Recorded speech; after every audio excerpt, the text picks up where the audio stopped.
Good evening, everyone. Am I audible?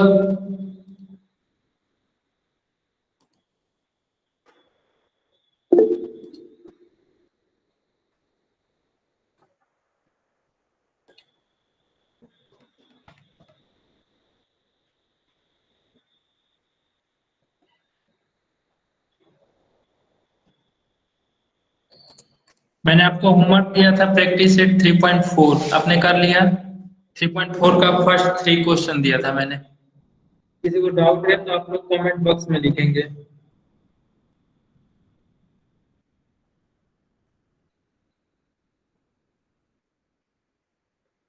Okay. और आज आप लोग की क्लास जो है 9:30 तक होगी। किसी को कोई दिक्कत नहीं ना है?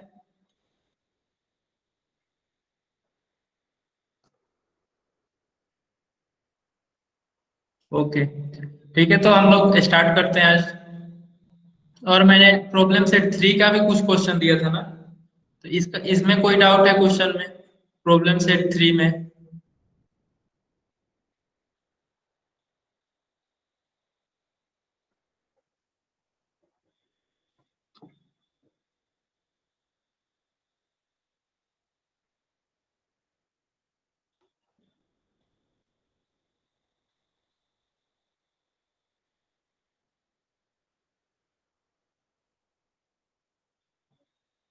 Any doubt? ओके।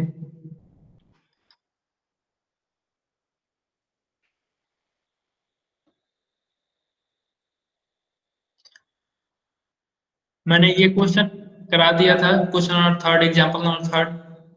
यस और no?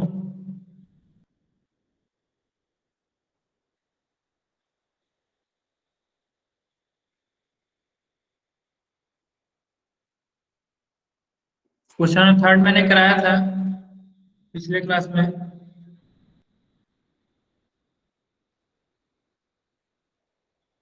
M I Audible?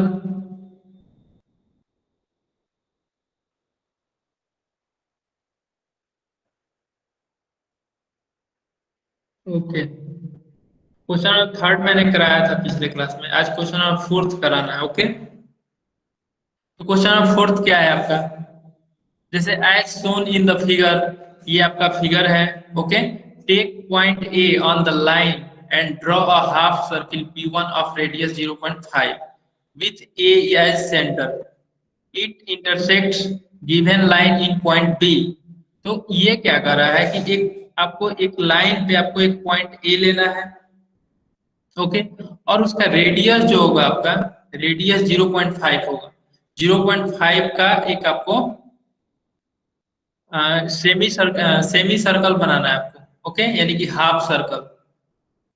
Half circle समझते हैं ना? जैसे एक सर्कल होता है,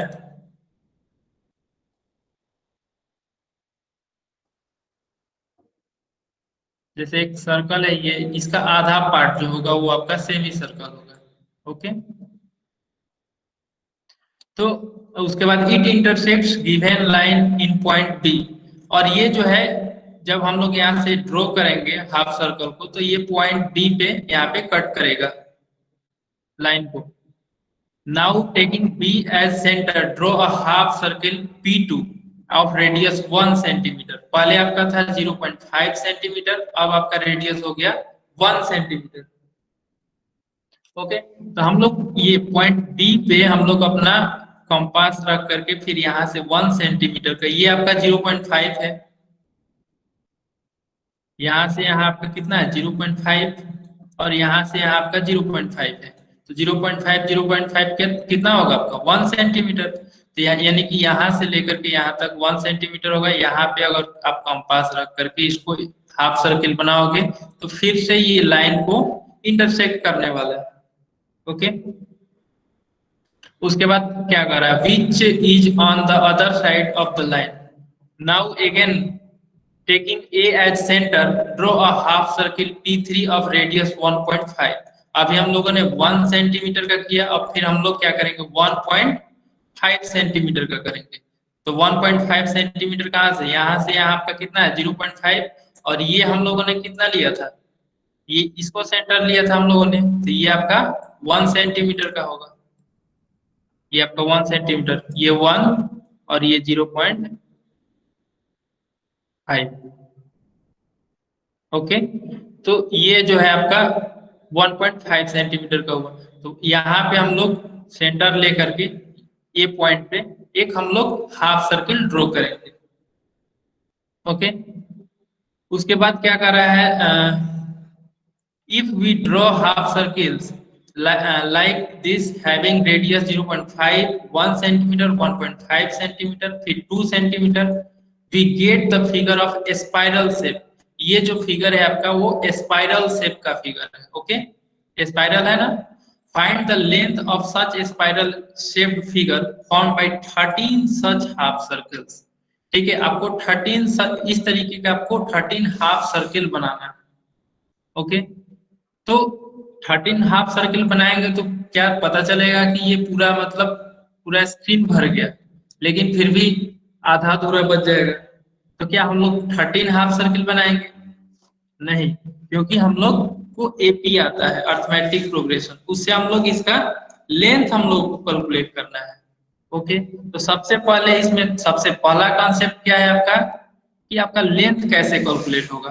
तो लेंथ के लिए जैसे आपका कोई भी सर्किल होता है, जैसे सपोज ये आपका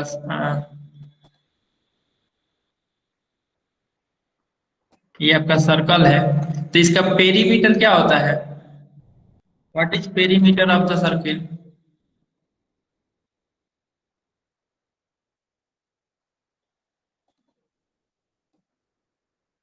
perimeter equal to 2 pi r होता है। ओके, तो यहाँ पे आर आपका क्या है? रेडियस है, रेडियस ऑफ द सर्किल। ये जैसे कि आपका रेडियस आर है। अगर मैं इसको पूरा पूरा डिवाइड कर दूं, हाफ में कट कर दूं इसको, ओके, तो ये क्या होगा, मतलब इसका हाफ अगर कर देता हूँ पेरीमीटर का हाफ, तो क्या हो जाएगा आपका पेरीमीटर हाफ सर्किल का? 2 से 2 कैंसिल हो जाएगा, आपका क्या बचेगा? Pi R, pi into R. Okay, ये क्लियर है, यानी कि यहाँ पे जैसे कि मैं इसको P1 मान लेता हूँ, ये आपका P1 हाफ सर्किल P1 है, यहां से लेकर के यहां तक। ओके, तो P1 इक्वल टू क्या होगा आपका? P1 इक्वल टू होगा आपका पाई इंटू आर। ये क्लियर हुआ सबको? पाई आर कैसे हुआ? हम लोग बहुत बेसिक से चलेंगे। ओके, अब ये हमको पाई आर पता चल गया कि P1 का वैल्यू जो होगा आपका पाई आर होगा, फिर P2 का भी वैल्यू क्या होगा? पाई आर ही होगा। सिर्फ क्या हो रहा है, रेडियस आपका चेंज हो रहा है। P1 का वैल्यू होगा आपका पाई R1, यहाँ पे R1 है तो मैं R1 कर देता हूँ। P2 इक्वल टू क्या हो जाएगा आपका? पाई R2।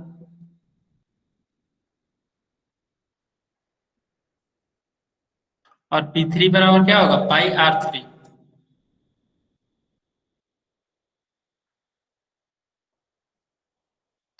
पाई R3। अब देखिए पहला वाला केस में यहाँ पे ये R1 है। ओके, फर्स्ट केस में क्या है, आपका R1 है, तो R1 आपका कितना है? 0.5, यानी कि 0.5 पाई होगा।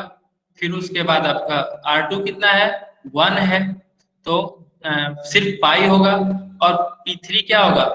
P3 आपका 1.5 है, रेडियस यहाँ पे आपका 1.5 है, यानी कि P3 का वैल्यू होगा आपका 1.5 पाई। ओके, तो चलिए मैं इसको लिख देता हूँ आपको।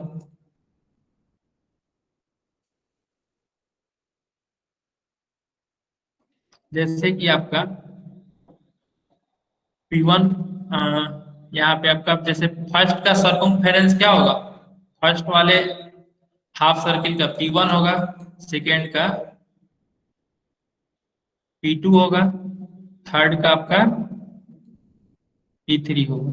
ओके, उसके बाद उसी तरीके से ये आपका एपी आगे बढ़ेगा और ये कहाँ तक जाएगा आपको? 13 हाफ सर्किल हमको ऐसे चाहिए, यानी कि P13 तक आपका जाएगा। ओके। लेकिन अभी हमको पता नहीं है कि ये P1 P2 P3 P13 तक ये AP में है या नहीं है, अभी हमको नहीं पता है। लेकिन P1 का वैल्यू क्या हम लोगों ने कैलकुलेट किया था? P1 का वैल्यू हम लोगों ने कैलकुलेट किया था पाई, सॉरी 0.5 पाई। कैलकुलेट करने के बाद आपका यही ना आया था 0.5 पाई। सेकेंड का क्या आया था आपका? पाई। थर्ड का क्या आया था? 1.5 पाई।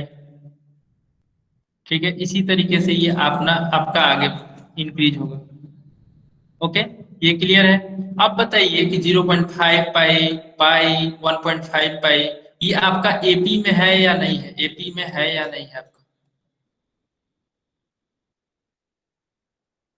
एपी में है। कैसे?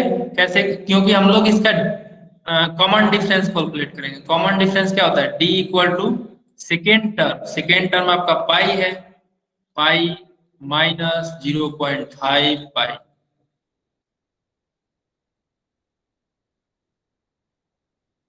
हो जाएगा आपका 0.5। लेकिन मैंने क्या बताया था आपको? सिर्फ एक कैलकुलेट करने से थोड़ी होगा, फिर सेकेंड वाले में भी हम लोग कैलकुलेट करेंगे, फिर दोबारा डी कैलकुलेट करेंगे। इसमें देखेंगे क्या होता है। यहाँ पे आपका थर्ड टर्म क्या है? 1.5 पाई माइनस सेकेंड टर्म आपका क्या है? पाई है। तो 1.5 पाई माइनस पाई क्या होगा आपका? 0.5 पाई। ओके, तो यहाँ पे डी जो है दोनों बराबर हो गया, तो हम लोग क्या समझेंगे कि ये आपका जो है सीरीज आपका एपी में है, ये सीक्वेंस आपका एपी में है। अब आपका ये सीक्वेंस जो है एपी में है, तो फर्स्ट टर्म क्या होगा आपका? First term A equal to 0.5 pi.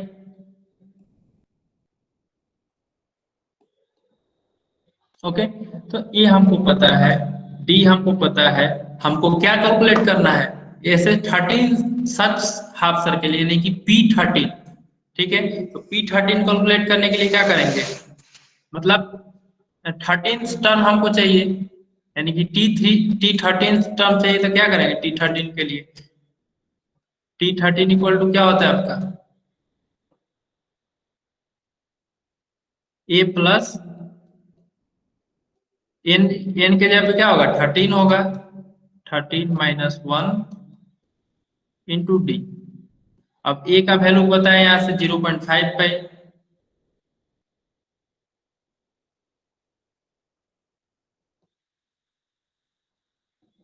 Plus 13 - 1 12, और डी का वैल्यू क्या होगा आपका? 0.55।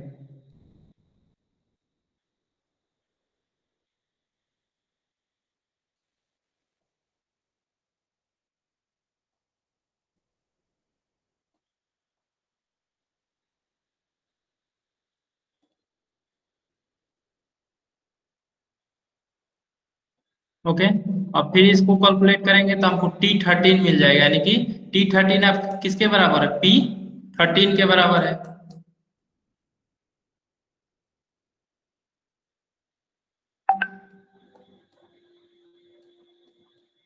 ओके, तो यहाँ से आपको P13 मिल जाएगा। वही आपका क्या है? वही पूछ रहा है आपसे कि find the length of such spiral shape figure formed by 13 such half circles. ठीक है, तो यहाँ पे आपका P13 का लेंथ निकल जाएगा। अगर पूछेगा कि ये सारे, ये जो सारा अटैच्ड है एक दूसरे से स्पाइरल, उसके लिए हम लोग क्या करेंगे? S13 निकाल देंगे, सम ऑफ 13 टर्म। ठीक है, उसके लिए एस इक्वल टू क्या होता है? N/2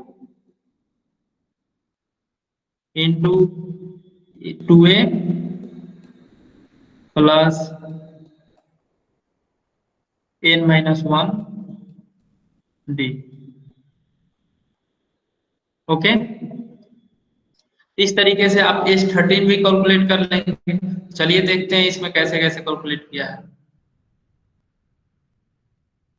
ये क्लियर हुआ?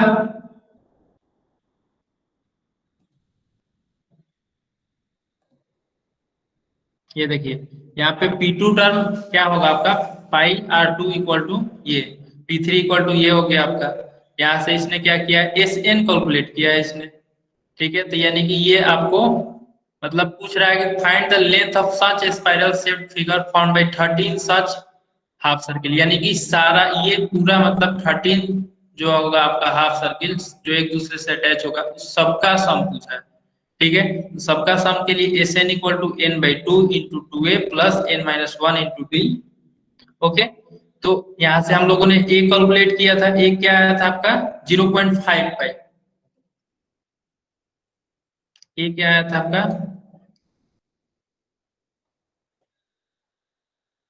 ए इक्वल टू 0.55। ये जो है इसको हम लोग कितना लिख सकते हैं, इसको लिख सकते हैं 5 को 0.5 को 1/2 लिख सकते हैं क्या, या फिर ऐसे लिख सकते हैं 5 पाई डिवाइडेड बाई, यहाँ पे 0.5 है तो नीचे क्या होगा 10 होगा, और इसको हम लोग लिख सकते हैं पाई/10।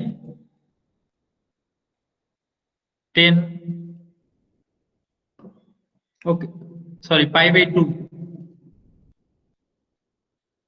पाई/2। ओके, तो वही चीज आपका यहाँ पे ए जो है ए के जगह पे पाई/2 लिखा है, उसके बाद डी का भी वैल्यू क्या है 0.5 ही है, तो 0.5 को आप लोग इसमें कन्वर्ट करोगे तो पाई/2 होगा। ओके, उसके बाद आपका S13 यानी कि सबका लेंथ हम लोगों ने कैलकुलेट कर लिया यहाँ से।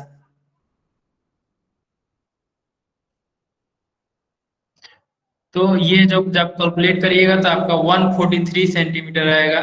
तो टोटल लेंथ जो होगा आपका स्पाइरल शेप का वो 13 सेमी सर्कल्स का जो सम होगा वो आपका 143 सेंटीमीटर होगा। ओके,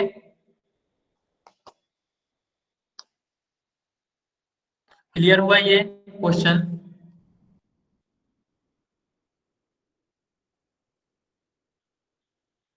इसमें किसी को कोई कहीं डाउट है तो पूछ सकते हो अभी, मैं फिर से रिपीट कर दूंगा।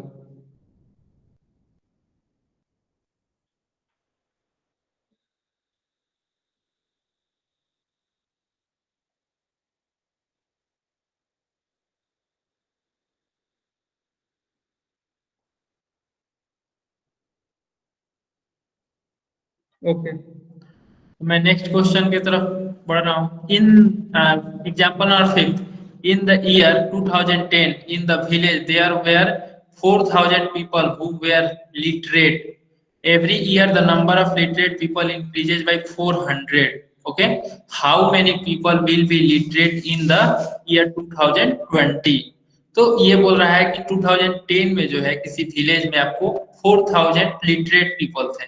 ठीक है, और उसके बाद every year number of literate people का संख्या जो है वो 400 से इंक्रीज हो रहा है। ओके, तो how many people will literate in 2020, मतलब 2020 में आपके कितने लोग जो है वो लिटरेट हो जाएंगे। तो सबसे पहले हम लोग एक टेबल बना लेते हैं इस तरीके से, या फिर टेबल नहीं बनाना चाहते हैं तो इस तरीके से भी लिख सकते हैं आप। 2000 मतलब सबसे पहले क्या है 4,000 है, तो यानी कि आपका फर्स्ट टर्म क्या होगा 4,000। सेकेंड टर्म आपका क्या होगा, इसमें आपको 400 ऐड करना है, तो 4,000 प्लस 400।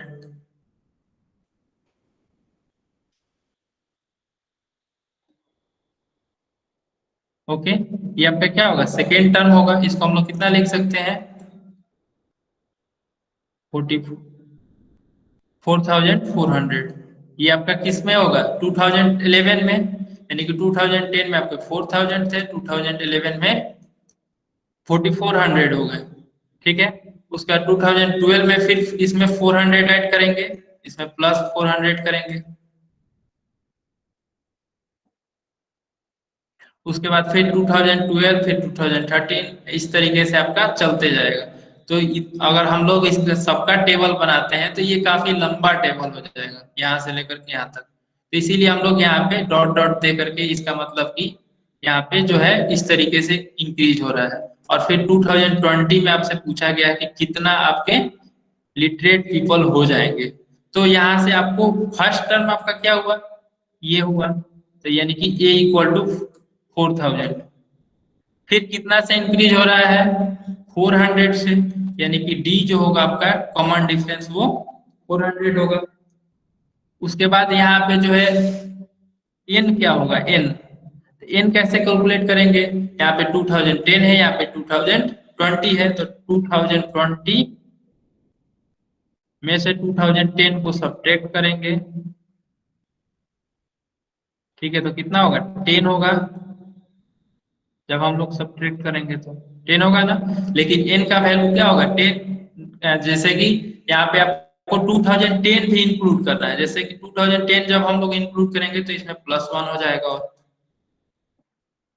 ओके, जैसे कि मान लीजिए कि मैं बोलूँ कि 2010 से लेकर के 2013 तक, ओके, तो इसमें कितने ईयर हुए, आप देखेंगे तो लगेगा कि 3 इयर्स है। लेकिन अगर जैसे 2011, 2012, जैसे 11, 12, 13, ये आपके कितने हुए, 3 हुए। लेकिन 2010 भी तो लेना है, इसमें हम लोग 2010 भी ले रहा है, यानी कि 10 को भी इंक्लूड करेंगे, तो यानी कि एक प्लस हो जा रहा है, ठीक है, यानी कि 4। उसी तरीके से यहाँ पे 2010, 11, 12, 13, इस तरीके से 20 तक आप जाएंगे, तो आपका एन का जो वैल्यू होगा वो 11 होगा। ये क्लियर हुआ, एन का वैल्यू 11 कैसे आया। ओके, तो यहाँ पे आपको ए पता है, डी पता है और एन पता है, तो आप एन टर्म निकाल सकते हैं, टीएन निकाल सकते हैं। तो टीएन इक्वल टू होता है a+n-1d। ए के जगह पे आपको 4000 पुट करना है, एन के जगह पे 11 और फिर डी के जगह पे 400। तो उसके बाद इसको सॉल्व कर देंगे, 11 - 1 10 होगा, 10 में 400 से मल्टीप्लाई करेंगे तो 4000 होगा।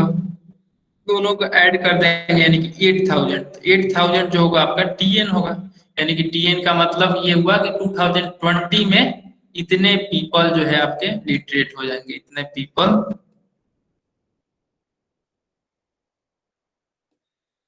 लिटरेट हो जाएंगे। Okay, next question,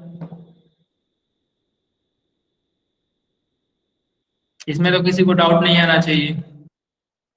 next question क्या करा, in year 2015 Mrs Sheikh got a job with salary 1,80,000 per year. Her employer agreed to give 10,000 per year as increment. Then in how many years will her annual salary be 2,50,000? Okay, तो ये बोल रहा है कि आपका first year में यानी कि 2015 में आपका सैलरी इतना था, ओके, और फिर 10,000 से आपका इंक्रीमेंट हो रहा है, मतलब हर साल आपका 10,000 इंक्रीज हो रहा है, यानी कि सेकेंड ईयर में आपका कितना हो जाएगा, इसमें 10,000 ऐड कर देंगे, फिर 2017 में फिर 10,000 ऐड कर देंगे, उसी तरीके से ये चलेगा। तो बोल रहा है कि 2,50,000 कितने दिनों में हो जाएगा, यानी कि 2,50,000 जो है वो आपका क्या हो गया, लास्ट टर्म हो गया, ये आपका लास्ट टर्म हो गया। तो इसको हम लोग टीएन भी बोलते हैं, टीएन यानी कि nth टर्म। यहाँ पे हमको एन का वैल्यू पता है क्या, एन का वैल्यू नहीं पता है, ए का वैल्यू पता है।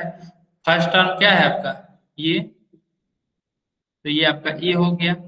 डी का वैल्यू क्या हो, यानी कि 10,000 से इंक्रीज हो रहा है, तो ये आपका डी हो गया, कॉमन डिफरेंस। एन नहीं पता है, एन को ऐसे लिख देंगे। उसका टीएन क्या है, मतलब इतना हो जाएगा, तो यानी कि टीएन यानी कि nth टर्म आपका ये, इसको हम लोग लास्ट टर्म भी बोलते हैं, लास्ट।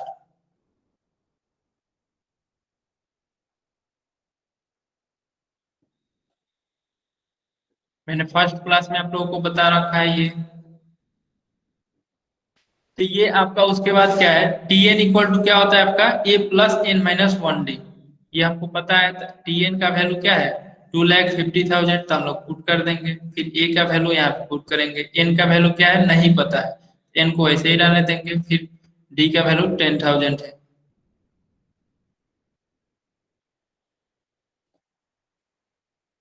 उसके बाद आपका यहाँ से हम लोग n का वैल्यू कैलकुलेशन करके n का वैल्यू यहाँ से कैलकुलेट करेंगे, तो n का वैल्यू जो होगा आपका 8 होगा, यानी कि इन द 8th ईयर, मतलब कि वो 8 साल में वो 2,50,000 रुपीज उसका सैलरी हो जाएगा। ओके, इसमें कुछ क्वेश्चन में कुछ था, बस इसमें आपको देखना था फर्स्ट टर्म क्या है, कॉमन डिफरेंस क्या है, फिर लास्ट टर्म दिया हुआ था वो, उसके बाद इसको सॉल्व कर देना था बस।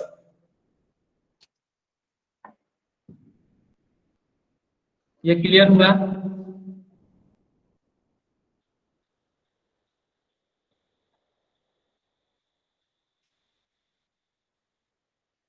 ओके,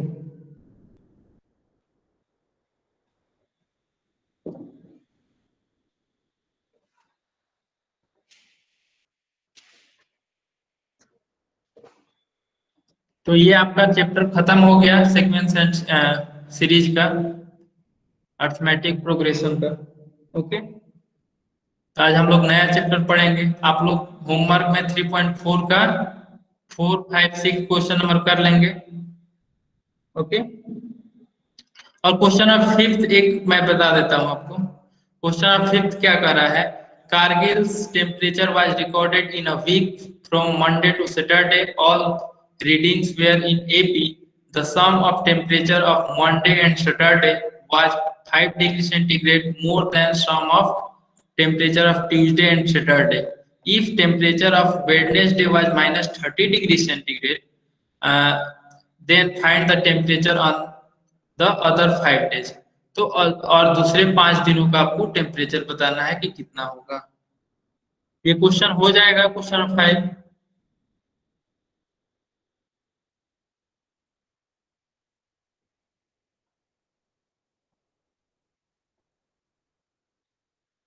ठीक है, तो इसमें क्या करना है हम लोग को,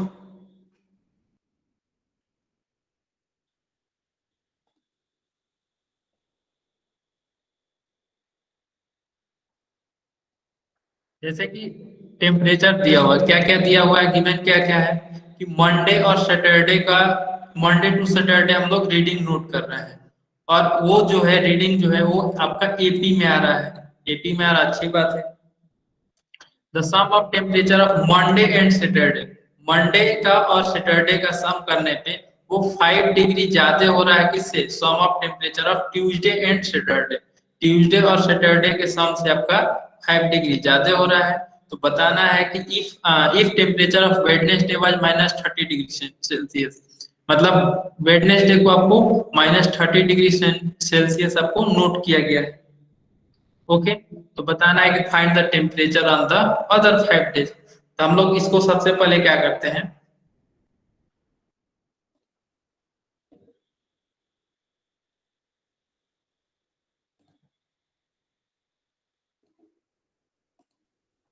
जैसे ये आपका मंडे हो गया,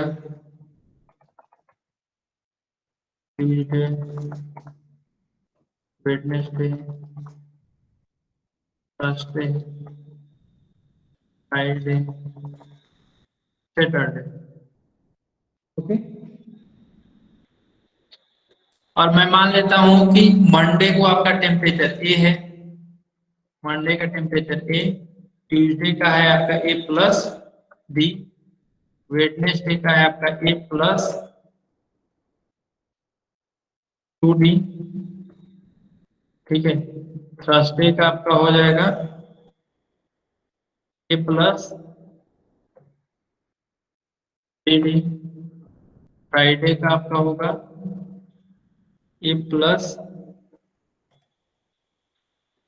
4 डी, और सैटरडे का होगा आपका ए प्लस 5 डी।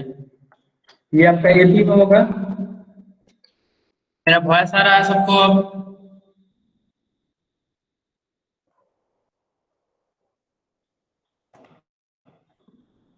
तो ये जो है आपका एपी में है, एपी में हो गया ना, ये आपका, ये मंडे का है, ये ट्यूसडे का है, ये वेडनेसडे का, ये थर्सडे का, ये फ्राइडे का, और ये सैटरडे का। तो यहाँ पे हमने एज्यूम कर लिया, और क्या क्वेश्चन में गिवन है कि देख लेते हैं एक बार, मंडे और सैटरडे का जो है सम है,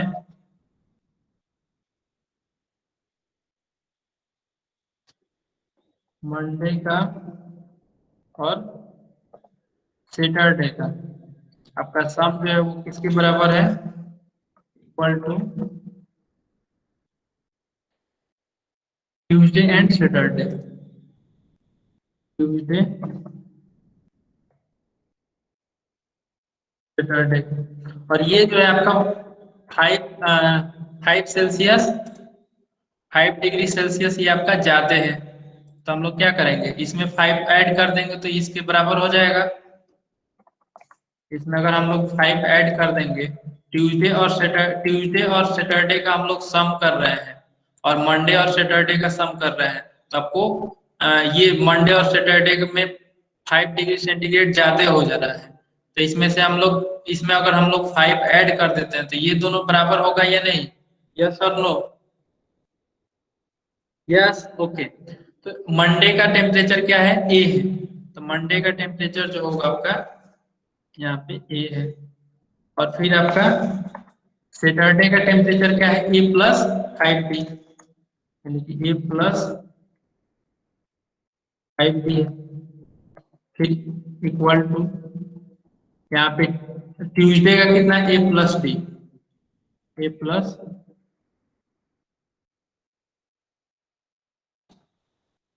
डी। और सैटरडे का क्या है आपका, प्लस ए प्लस 5 डी।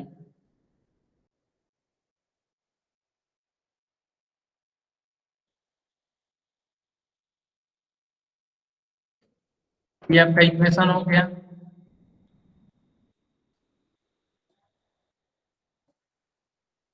तो यहाँ पे आप इसको सॉल्व करेंगे तो क्या हो जाएगा, यहाँ पे ए यहाँ पे तो 2a होगा प्लस 5d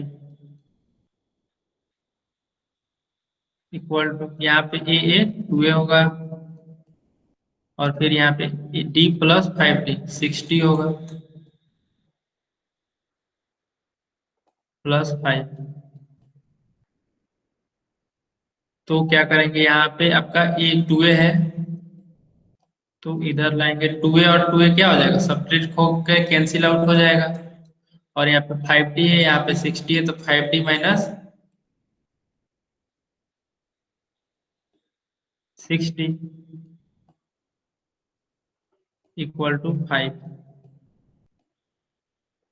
यहाँ पे माइनस डी इक्वल टू होगा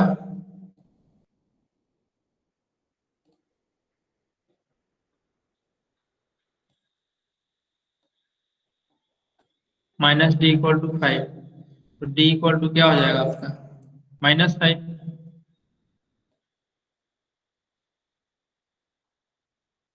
उसके बाद डी आपको पता चल गया, यहाँ से -5 आया, ओके। और क्वेश्चन में क्या दिया हुआ है कि वेडनेसडे का टेम्परेचर -30 डिग्री सेंटीग्रेड दिया हुआ है। चलिए, वेडनेसडे का टेम्परेचर क्या है आपका, A+2D, यानी कि वेडनेसडे का टेम्परेचर जो है आपको -30 डिग्री सेंटीग्रेड दिया हुआ है, ठीक है। तो यहाँ पे आपका वेडनेसडे को हम लोग लिख सकते हैं A+2D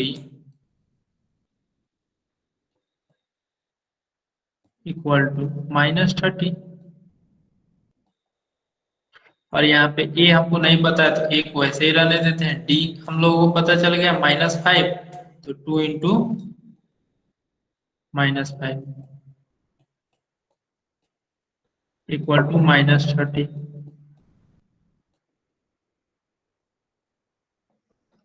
फिर यहाँ पे ए इक्वल टू क्या हो जाएगा आपका, ए इक्वल टू -30 और यहाँ पे 2 इंटू -5 है, 2 इंटू -5 -10 और -10 इधर आएगा तो क्या होगा, +10। तो ये हो जाएगा आपका -20, ओके। तो यानी कि ये आपका -20 आया, यानी कि मंडे का टेम्परेचर कितना आ गया आपका, -20। मंडे का टेम्परेचर आपका हो गया -20, ओके। ट्यूसडे का क्या होगा, ए का वैल्यू -20 है तो ए के जगह पे -20 रखेंगे और डी के जगह पे -5। तो -20 -5 कितना होगा आपका? -20 और -5, -25। यहाँ पे आपका हो जाएगा -25।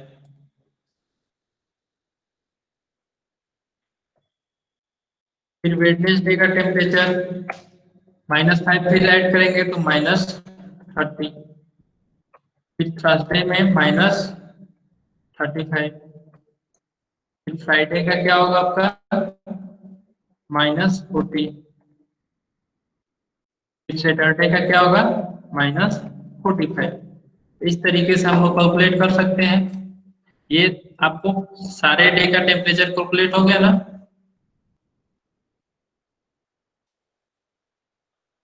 तो इस तरीके से जो है हम लोग कैलकुलेट करेंगे इसको। ओके, ये क्लियर हुआ?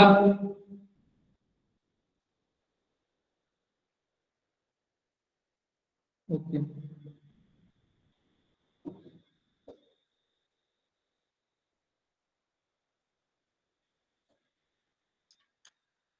तो ये आप क्वेश्चन ऑफ 4 5 6 5 तो मैंने बता दिया। ओके, इसको नोट भी करना है आपको या फिर आप लोग कर लेंगे इसको?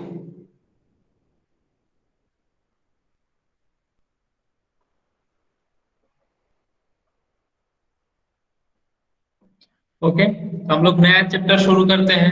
और आपका दूसरा होमवर्क क्या रहेगा? मैंने इसमें क्वेश्चन नंबर 8 तक आपको दिया था। क्वेश्चन नंबर 8 तक दिया था, आप लोग 9 से करेंगे। इसमें 9 10 11 12 13 14 ये सारा क्वेश्चन इसका कंप्लीट कर लेंगे। उसके बाद आज हम लोग नया चैप्टर पढ़ेंगे, फाइनेंशियल प्लानिंग। ओके, तो अभी आप लोगों ने पढ़ा है फाइनेंशियल प्लानिंग से रिलेटेड कोई चैप्टर? यस और नो? ये काफी इंटरेस्टिंग चैप्टर है। ओके, तो हम लोग बहुत बेसिक से इसमें चलेंगे, बहुत बेसिक से पढ़ेंगे क्या कैसे सब होता है।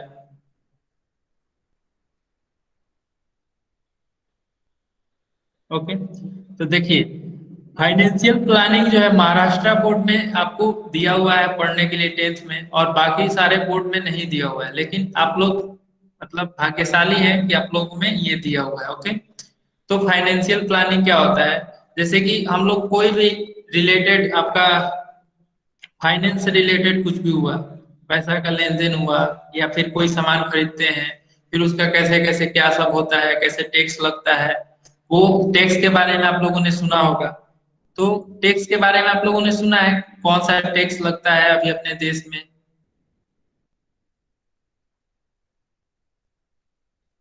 कौन सा टैक्स का टैक्स लगता है अभी? जीएसटी। ओके, जीएसटी का फुल फॉर्म क्या होता है?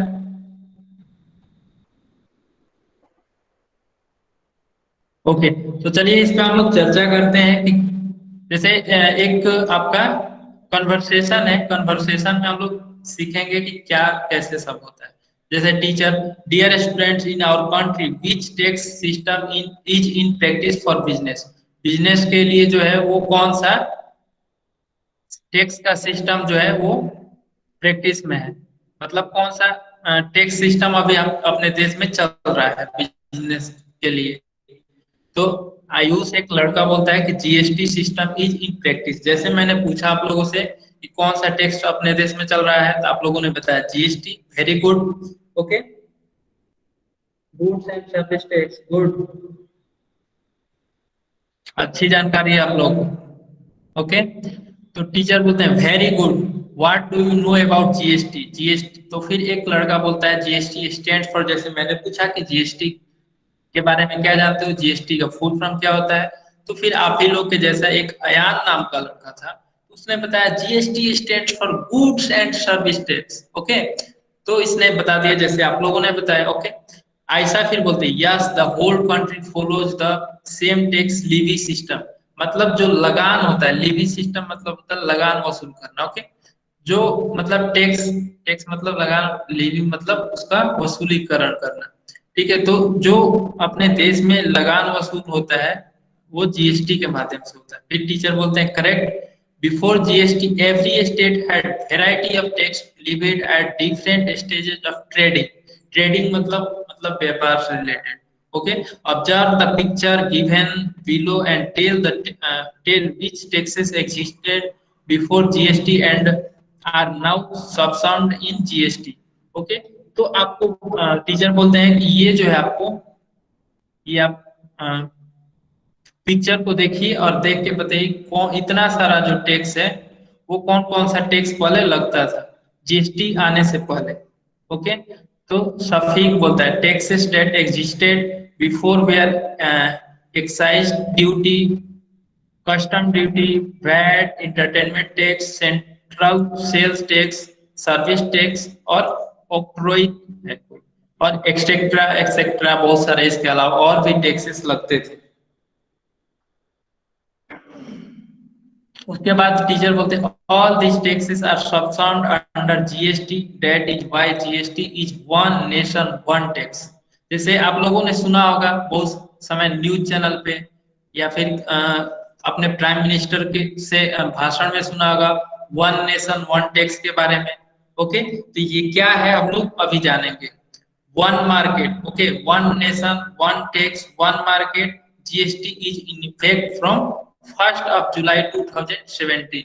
ये जो है जीएसटी आपका 1 जुलाई 2017 से आपका शुरू हुआ है। ओके। 2017 से पहले 1 जुलाई 2017 से पहले आपके ये सारे टैक्स आपके चलते थे। ओके। अपने देश में बिजनेस के लिए ये सारे टैक्स जो है वो प्रैक्टिस में थे। जैसे कि एक्साइज ड्यूटी, वैट, सीएसटी, तो ये सारा बहुत सारा टैक्स है, सबको अलग अलग सबका टैक्स परसेंटेज होता था तो कैलकुलेट करने में काफी दिक्कत आती थी। इसीलिए अपनी गवर्नमेंट ने क्या किया कि इसको सारे को एक में ऐड कर दिया और बोला कि वन नेशन मतलब एक राष्ट्र के लिए, एक देश के लिए एक टैक्स होगा और एक मार्केट के लिए। ठीक है। तो इसने सबको सबसम्ड करके मतलब जोड़ करके सबको जीएसटी में इंक्लूड कर दिया। ओके। तो ये जो है आपको जीएसटी समझ में आ गया कि जीएसटी क्या है। जीएसटी का फुल फॉर्म क्या होता है, गुड्स एंड सर्विस टैक्स। और जीएसटी में क्या क्या आपका इंक्लूड होते हैं, इतने सारे टैक्स इंक्लूड होते हैं, इसके अलावा और भी टैक्स होते हैं जो कि इसमें इंक्लूड होते हैं। Okay.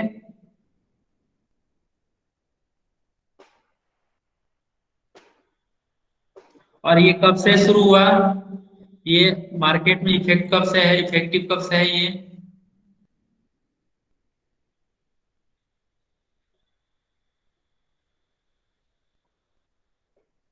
Anyone please give answer.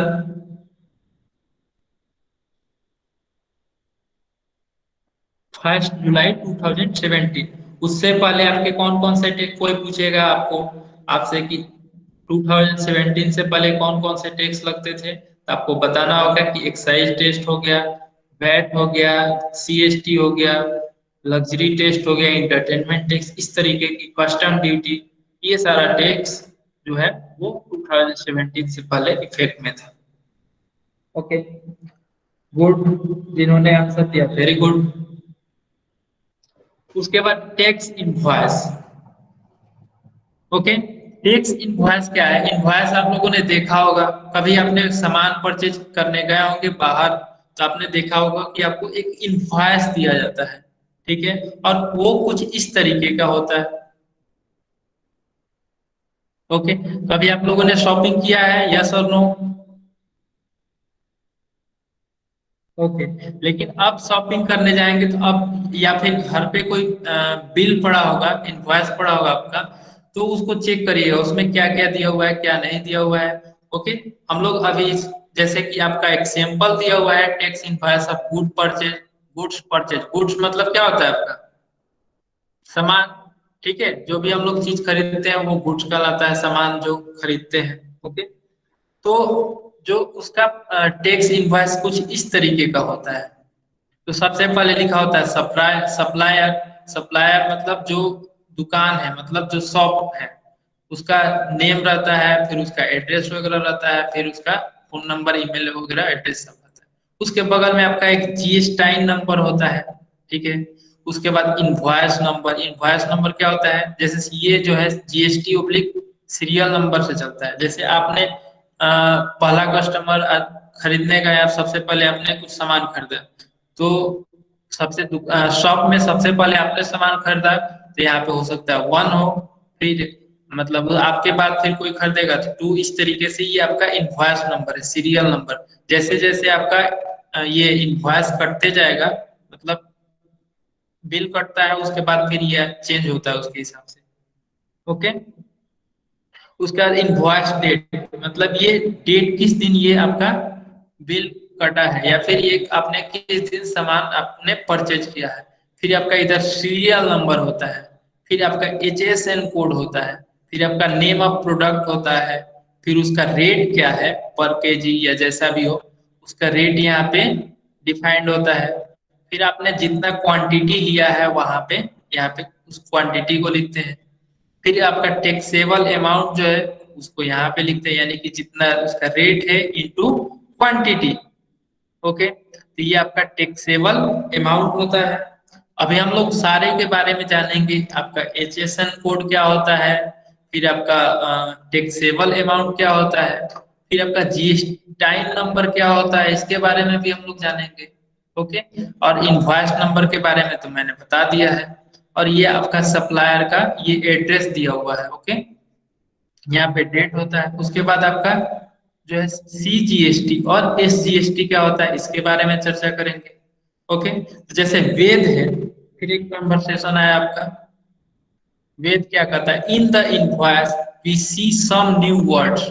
ठीक है, इस इनवॉइस में हम लोग कुछ नया नाम देख रहे हैं। कैसे, कौन कौन सा नाम, प्लीज एक्सप्लेन दे। तो टीचर बोलते हैं CGST एंड SGST। आपने देखा है यहाँ पे CGST है और SGST है। अभी हम लोगों ने क्या पढ़ा था कि सारा टैक्स को मिला करके जो पहले चलता था, वो सबको मिला करके हमने एक टैक्स बना दिया। ठीक है, एक टैक्स वाला सिस्टम बना दिया, वन नेशन वन टैक्स। तो फिर आपका CGST और SGST क्या है। ओके, तो फिर CGST क्या है। CGST का मतलब होता है central goods and service tax which is to be paid to the central government. जो CGST होता है आपका, वो सेंट्रल गवर्नमेंट को पेड किया जाता है। ओके, जो हम लोग टैक्स देते हैं वो किसके पास जाता है, जो हम लोग टैक्स देते हैं वो आपका गवर्नमेंट के पास जाता है। ठीक है, उसका whereas SGST is known as क्या कहते हैं, state goods and service tax. GST का मतलब गुड्स एंड सर्विस टैक्स, और S लग गया यानी कि स्टेट। यानी कि ये जो टैक्स होगा SGST वाला, वो टैक्स आपको पेड होगा स्टेट गवर्नमेंट के पास। Okay, which is to be paid to the state government. तो जैसे कि आप महाराष्ट्र में हो, तो आपके यहाँ जो SGST लगेगा वो महाराष्ट्र का लगेगा। मैं बिहार से हूँ, तो यहाँ से आपको यहाँ पे बिहार का टैक्स लगेगा। ओके, जो SGST होगा वो बिहार गवर्नमेंट के पास जाएगा, और आपके यहाँ का जो SGST होगा वो महाराष्ट्र सरकार गवर्नमेंट को जाएगा। ओके, और CGST जो लगेगा, CGST चाहे वो आपके यहाँ लगे महाराष्ट्र में, या फिर आप बिहार में लगे CGST। ओके, तो ये यहाँ पे बिहार मतलब इंडिया में कहीं भी, इंडिया कंट्री में कहीं भी अगर CGST लगता है वो सेंट्रल गवर्नमेंट को जाता है। ओके, उसके बाद फिर रिया पूछती है what is the right most corner with a long क्वी ऑफ नंबर्स एंड अल्फाबेट्स। क्वी मतलब होता है आपका जो नंबर्स और अल्फाबेट में होता है उसका।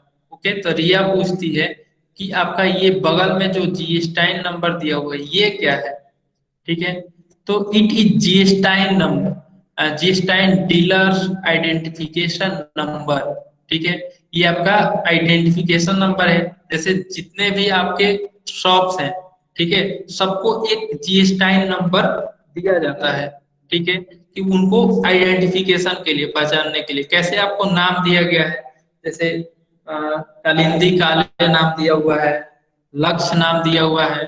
ओके, तो इस तरीके से आपको पहचानने के लिए अलग अलग नेमिंग किया गया है। उसी तरीके से डीलर्स को आइडेंटिफिकेशन करने के लिए हम लोग इसको नेमिंग करते हैं, तो वो उसको हम लोग बोलते हैं जीएसटाइन। ओके, इसका फुल नेम क्या होता है? Goods and service tax identification number. ठीक है, इसका फुल नेम जो होता है वो गुड्स एंड सर्विस टैक्स, मतलब गुड्स मतलब सामान पे, या फिर सर्विस। सर्विस का मतलब क्या हुआ? जैसे कि आपके यहाँ कोई सामान आता है, कोई सब सामान पहुंचाता है, जैसे अमेजन हो गया, या फिर आपका जैसे क्या कहते हैं, अब ऑटो पे सर्विस प्रोवाइड करता है ना ऑटो वाला, या फिर बस सर्विस प्रोवाइड करता है, तो बस से आप कहीं दूसरे जगह जाते हैं, उस पे भी टैक्स लगता है। यानी कि सामान जो आप लोग परचेज करते हैं वो, और service tax, goods and service tax identification number. यहाँ पे क्या लिखा हुआ है? आइडेंटिफिकेशन नंबर का मतलब हुआ कि उसको आइडेंटिफाई करने के लिए। Okay, so GSTine is mandatory for the dealer who annually turnover in previous financial year exceeded rupees 20 lakh.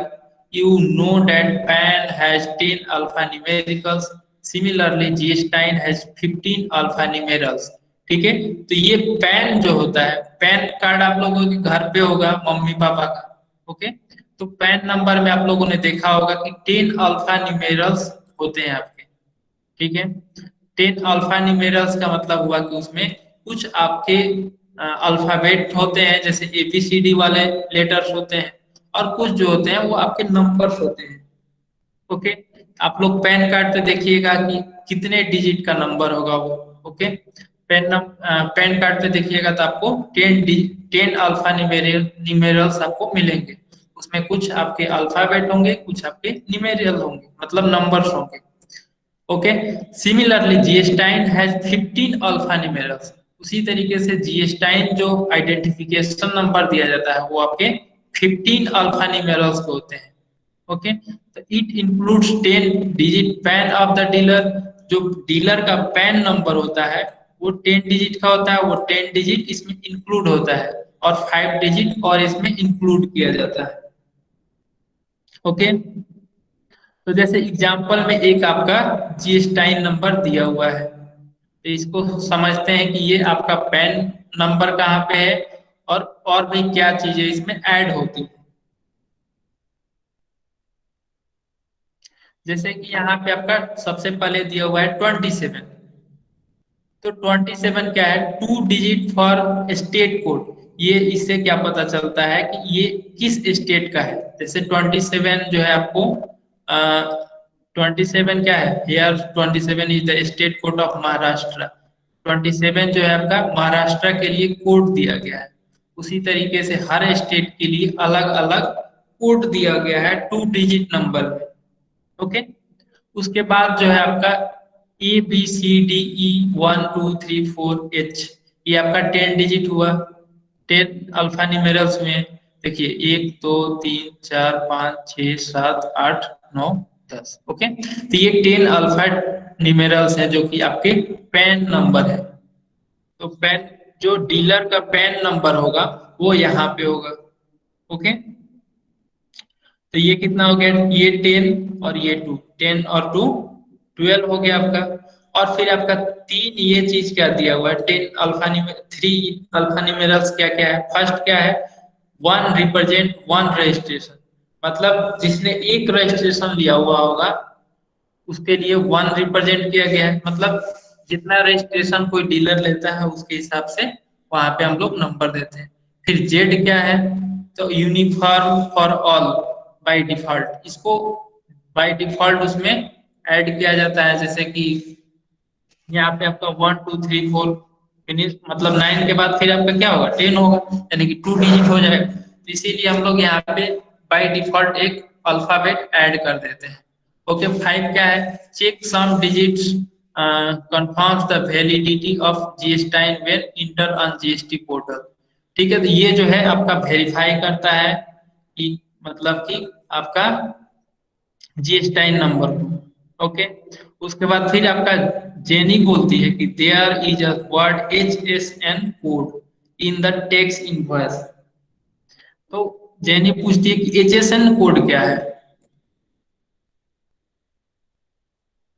जैसे यहाँ पे HSN कोड दिया हुआ है ना, ये, तो ये क्या है? इसके लिए चलिए देखते हैं क्या है। All goods are classified are given giving numerical code called HSN code. ठीक है, जितने भी प्रोडक्ट हैं सबके लिए एक नंबर दिया गया है। ठीक है, सबके लिए नंबर दिया गया है, जैसे ये आपका पेड़े है, चॉकलेट है, आइसक्रीम है, सबके लिए एक नंबर दिया गया है। पेड़े के लिए आपको इतना बड़ा नंबर दिया गया है। कहीं भी आप पेड़े परचेज करेंगे तो उसका HSN कोड यही होगा। ओके, उसके बाद HSN का फुल नेम, फुल फॉर्म क्या होता है? Harmonised system of nomenclature. ठीक है, उसके बाद जोसेफ पूछता है as usual there is the name of the shop, address, state, date, invoice number, mobile number and email ID also in the text invoice. Teacher, now we will see how the GST is charge for each product goods in the bill. ठीक है, तो अब हम लोग देखेंगे कि कैसे जो है आपका GST चार्ज किया जाता है, मतलब कि कैसे GST लगता है। Observe the giving bill and fill in the blanks with the appropriate number. Price of 1 kg of payday is 400। ठीक है, वन वन के जी ऑफ पेडे का आपका प्राइस जो है वो 400 है। Therefore, the cost of 500 gram of पेडे is 200। ओके, तो 1 kg पेडे का आपका प्राइस कितना है? 400। तो हाफ 500 ग्राम को क्या बोल सकते हैं हम लोग? हाफ के जी बोलते हैं। ओके, या 500 ग्राम। तो हाफ के जी का दाम कितना होगा आपका? प्राइस 400/2 यानी कि 200। ओके, अगर मैं पूछूं कि 1 kg ऑफ पेड़े इक्वल टू 400 है, तो 2 kg पेड़े का प्राइस क्या होगा आपका?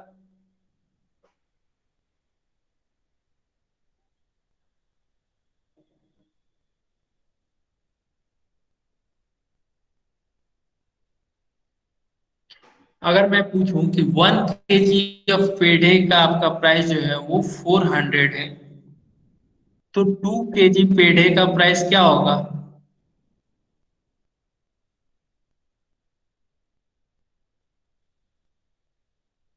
800।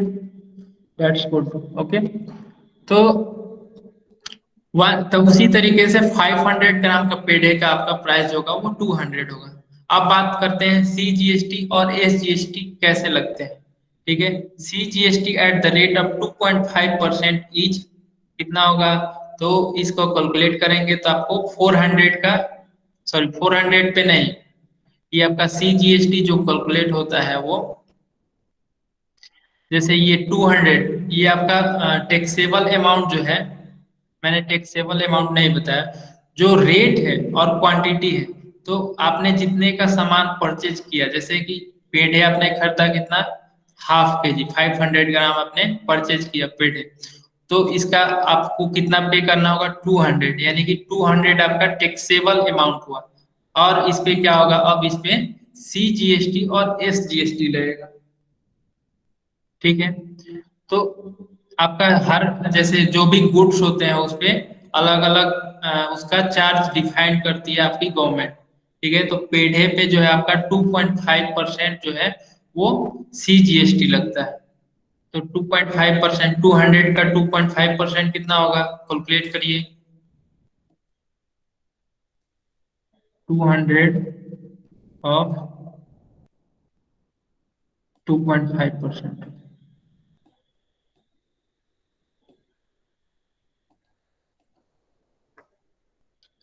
तो ये हो जाएगा 200 इंटू 2.5 डिवाइडेड बाई 100। तो ये 100, दो जीरो से दो जीरो कट जाएगा, फिर आपका 2.5 से 2 मल्टीप्लाई करेंगे तो 5 होगा।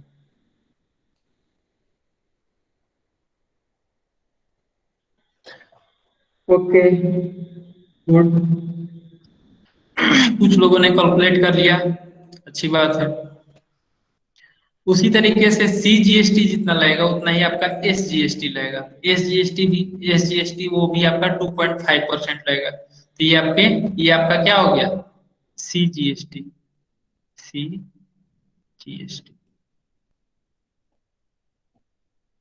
फिर आपका SGST चार्ज कितना होगा? SGST SGST भी जो है आपका टैक्सेबल अमाउंट है, उसी पे हम लोग फिर से SGST चार्ज होगा आपका। तो एस 200 का फिर से हम लोग 2.5% निकालेंगे, तो आपका वो भी होगा कितना, 5 ही होगा। ओके, तो ये आपका टैक्स कितना होगा, ये आपका रेट 2.5 बताता है, मतलब किस रेट से, किस प्रोडक्ट पे किस रेट से आपका जीएसटी लगता है, तो वो गवर्नमेंट डिफाइन करती है। तो जैसे पेड़े पे आपका 2.5% का जीएसटी लगता है, तो आपने हाफ के जी खरीदा है, तो उसके लिए आपका 200 टैक्सेबल अमाउंट है, तो यानी कि 200 पे आपका सीजीएसटी लगेगा। तो सीजीएसटी कितना आया, टैक्स आपका 5 रुपीज आया सीजीएसटी, और एसजीएसटी जो है वो भी 5 रुपीज आया, यानी कि टैक्सेबल अमाउंट 200 है, फिर टैक्स सीजीएसटी, फिर एसजीएसटी, इन तीनों का जब हम लोग सम करेंगे तो वो आपका टोटल अमाउंट होगा, जो कि आपको पे करना होगा। ओके, तो इस तरीके से, जैसे कि नेक्स्ट क्या है, चॉकलेट है। चॉकलेट किस रेट से, 80 रुपीज, और फिर क्वांटिटी कितना हुआ, 1 बार, तो फिर वन, मतलब 1 बार का आपका चॉकलेट का रेट है 180 रुपीज, यानी कि आपका टैक्सेबल अमाउंट होगा 80 रुपीज।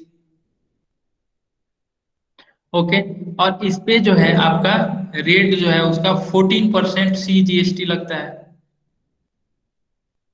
14% सीजीएसटी लगता है, तो यानी कि 80 का 14% हम लोग निकालेंगे, 18 का 18 ऑफ 14%। आप लोगों ने इस तरीके से परसेंटेज वाला निकालना सीखा है, या फिर हमको बताना होगा, परसेंट कैलकुलेट करने आता है आप लोगों को?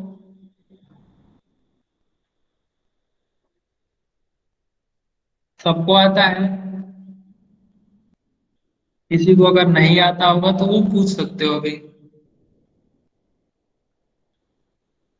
ओके, तो आप लोगों को आता है, यानी कि आप लोगों ने प्रीवियस क्लास में अच्छे से पढ़ाई की है। ओके, तो यानी कि 80, 80 ऑफ 14%, 80 का 40% निकालना है, तो आपका इसको कैलकुलेट करेंगे तो आपका कितना होगा, 11.20। ओके, तो जितना आपका सीजीएसटी होगा, सीजीएसटी 14% लग रहा है, तो उतना ही भी आपका एसजीएसटी लगेगा। तो 14%, 80 का 40% 11.20, फिर एसजीएसटी का 14% 11.20, यानी कि आपका टोटल अमाउंट क्या हो जाएगा, 80 रुपीज टैक्सेबल अमाउंट, फिर आपका सीजीएसटी का टैक्स, फिर आपका एसजीएसटी का टैक्स, उसके बाद तीनों को जो ऐड करेंगे तो आपका वो टोटल कॉस्ट होगा। ओके, फिर उसी तरीके से आपका थर्ड प्रोडक्ट है, फिर फोर्थ है, फिर फिफ्थ है। ठीक है, तो यहाँ पे आप देख रहे होंगे ब्रेड है, तो ब्रेड जो है यहाँ पे रेट कितना है टैक्स का, 0%, यहाँ पे भी 0%।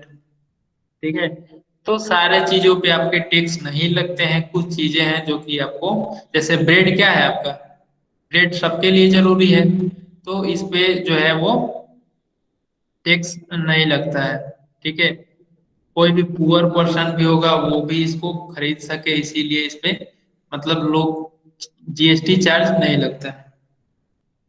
ओके, अगर मैं पूछूं कि जीएसटी इक्वल टू क्या होगा, तब जीएसटी इक्वल टू क्या होगा, जीएसटी इक्वल टू आपका होगा सीजीएसटी, जो सेंट्रल गवर्नमेंट को लगता है, दिया जाता है, और प्लस एसजीएसटी, जो कि स्टेट गवर्नमेंट को पे किया जाता है।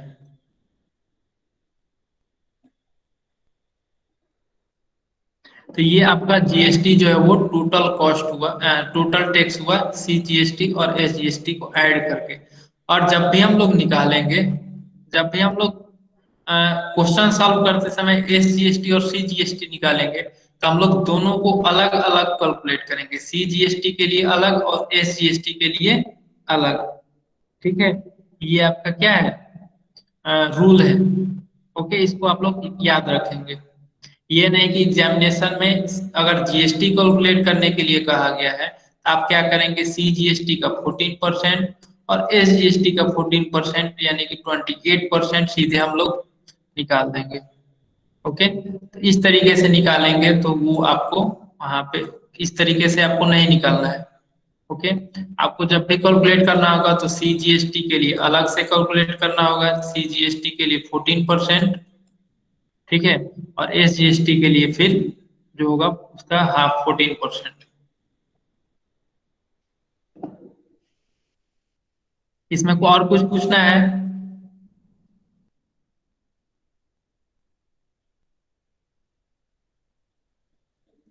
तो चलिए हम नेक्स्ट आगे बढ़ते हैं।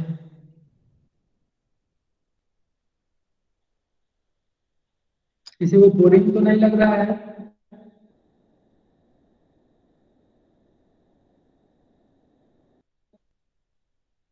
और मैं लेक्चर कंटिन्यू करूँ और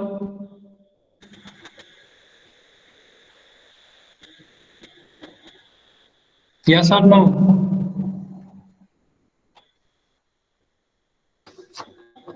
मैं लेक्चर आगे और कंटिन्यू करूं?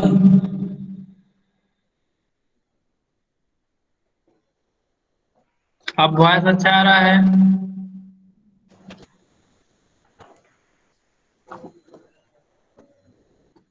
ओके, तो मैं ये पूछ रहा हूँ,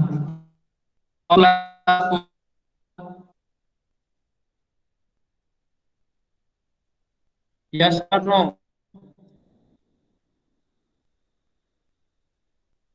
किसी को कोई तकलीफ? तो मैं आगे उसके बाद आपका क्या है,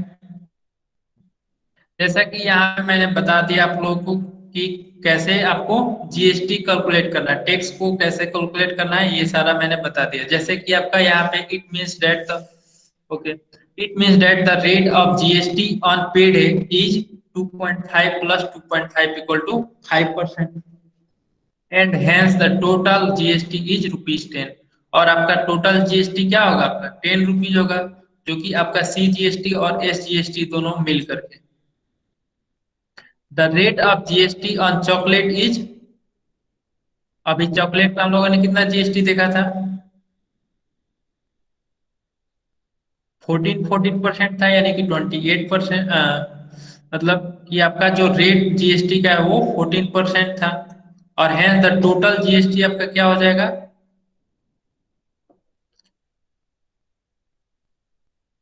मतलब जो आपका सी जीएसटी था वो 14 था, और एस जीएसटी 14 था, और टोटल जो होगा आपका वो 28 होगा। ठीक है, rate of GST on ice cream, ice cream पे जो है आपका जीएसटी कितना था देख लेते हैं कितना था। आइसक्रीम पे आपका 9% जीएसटी था।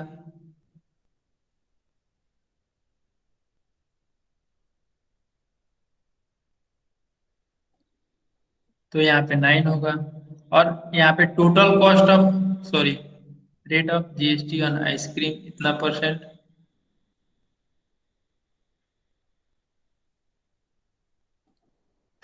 Rate of GST on chocolate 28%, और यहाँ पे टोटल जीएसटी इज कितना रुपीज हो जाएगा आपका?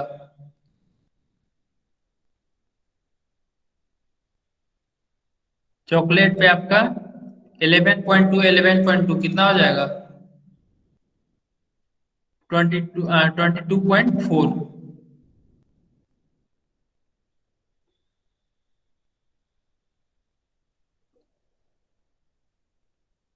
22.4 रुपीज। जीएसटी का मतलब मैंने क्या बताया था? सी जीएसटी और एस जीएसटी दोनों को मिला करके। ओके, उसके बाद आइसक्रीम पे कितना था? आइसक्रीम पे 9%, 9 + 9 यानी कि 18%।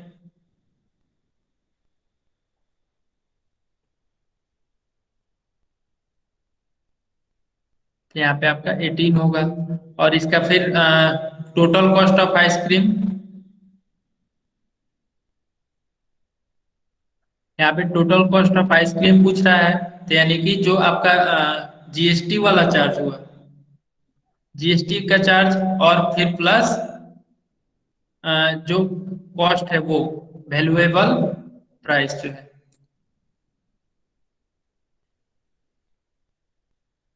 टैक्सेबल अमाउंट जो है, टैक्सेबल अमाउंट 200 है, और इस पे टैक्स कितना लग रहा है, 18 प्लस 18 यानी कि 36। तो 236 जो होगा वो टोटल इतना अमाउंट होगा। उसके बाद फिर पूछ रहा है कि on butter GST rate is, वहां से देख लेंगे टेबल से कितना बटर का है। फिर एस जीएसटी कितना है उसको देख के यहाँ पे भरेंगे। फिर show the S GST rate on the butter is percentage इतना, यानी कि सी जीएसटी का परसेंटेज जो है और एस जीएसटी का परसेंटेज है, उसको दोनों को ऐड करके हम लोग यहाँ पे लिखेंगे। ओके, तो कितना है बटर का, चलिए देख लेते हैं। बटर का है आपका 6% सी जीएसटी है और 6% एस जीएसटी है। तो टोटल जीएसटी कितना होगा, 6 + 6 12। यहाँ पे आपका 6% जो है वो आपका सी जीएसटी होगा और एस जीएसटी आपका 6%। 6% सी जीएसटी और 6% एस जीएसटी, और टोटल होगा आपका 12% जीएसटी। Okay good. उसके बाद फिर आदित्य पूछता है rate of GST on bread is 0%, the rate of C GST and S GST is the same for each product. तो आदित्य पूछता है कि जो ब्रेड पे आपका जो जीएसटी है वो 0% है, और rate C GST central goods and service tax and state goods and service tax जो है वो आपका सारे प्रोडक्ट पे सेम है, मतलब इक्वल अमाउंट पे है। ओके, तो rates of GST are different for different product such as 0%, 5%, 12%, 18% and 28%। तो निनाद बोलता है कि जो प्रोडक्ट पे जो जीएसटी लगते हैं वो इस तरीके से लगते हैं, 0% होगा या फिर 5% होगा या फिर 12% होगा या 18% होगा या फिर 28% होगा। ओके, जब भी जीएसटी लगेगा यही परसेंटेज होंगे, 0% होंगे, 5% होंगे, 12% होंगे, 18 होंगे और 28 होगा। ओके, और जब भी अगर एस जीएसटी सी जीएसटी अगर पूछा जाए आप लोगों से कि जीरो का क्या होगा,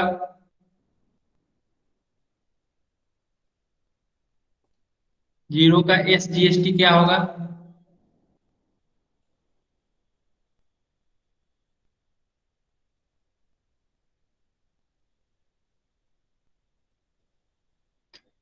0% का एस जीएसटी जीरो ही होगा, और C GST good, C GST जो है आपका वो भी जीरो होगा।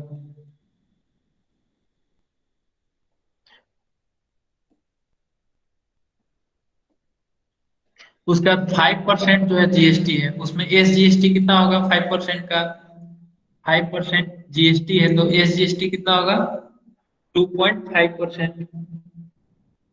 नहीं, 5 नहीं होगा, 2.5 होगा। क्यों? क्योंकि जीएसटी का आधा होता है एस जीएसटी और फिर से सी जीएसटी। ओके, अगर मैं पूछूं 12% जीएसटी है तो एस जीएसटी कितना होगा, आप लोग जल्दी जल्दी आंसर करेंगे, सभी बच्चे इसमें आंसर करेंगे। 12% अगर आपका जीएसटी है 12%, तो एस जीएसटी और सी जीएसटी कितना होगा, यानी कि 12 डिवाइडेड बाई 2, तो यानी कि 6% जो होगा आपका एस जीएसटी और सी जीएसटी होगा। ओके, अगर मैं 18% का पूछूं तो 18 डिवाइड बाई 2, 28 का पूछूं तो 28/2। ओके, उसका टीचर बोलते हैं कि these rates are fixed and prescribed by the government, ये जो रेट है वो गवर्नमेंट के द्वारा पहले से निर्धारित किया गया है और वो उसको फिक्स किया गया है।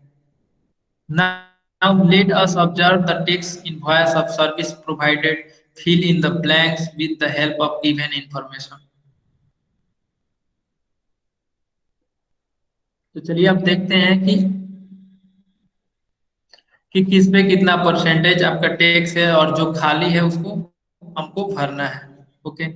जैसे कि आपका यहाँ पे एक taxable tax invoice of service provided, कोई सर्विस प्रोवाइड करता है फूड जंक्शन, मतलब कोई कहीं फूड जंक्शन है वहां पे कोई सर्विस प्रोवाइड करता है। तो यहाँ पे पहले वाला जो इनवॉइस आपने देखा था उसी तरीके से सेम ये भी है। यहाँ पे भी इनवॉइस नंबर है, फिर जीएसटी नंबर है। ओके।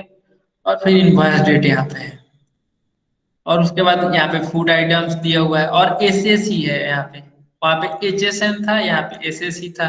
एसएससी के बारे में हम लोग चर्चा करेंगे। ओके। और रेट क्या रेट से है, वो कॉफी क्या रेट से, 20 रुपीज। मतलब एक 20 रुपीज का आपका कॉफी है, एक कप कॉफी। फिर मसाला टी का आपका रेट क्या है, 10 है। मसाला डोसा का 60 है। फिर आपका टैक्सेबल अमाउंट क्या होगा, क्वांटिटी।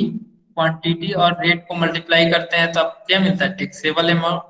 यहाँ पे 20 × 1 20, यहाँ पे आपका 10 × 1 10, और यहाँ पे 60 × 2 क्या होगा, टैक्सेबल अमाउंट।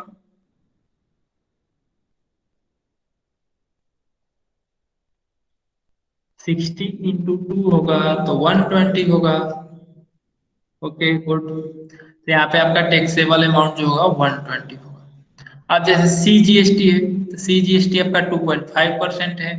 तो 2.5% है, तो टैक्सेबल अमाउंट पे आपको 2.5% कैलकुलेट करना है, यानी कि 20 का 2.5% कैलकुलेट करिए आप लोग, कितना होगा।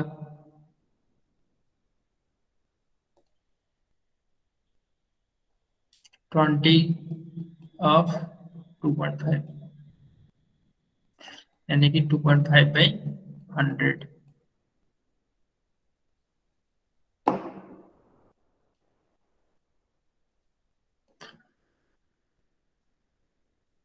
M5 होगा, और ये जो होगा आपका 0.5। 0.5 किसका किसका आया, बस एक का आया, और बाकी लोग क्या कर रहे हैं, सो रहे हैं।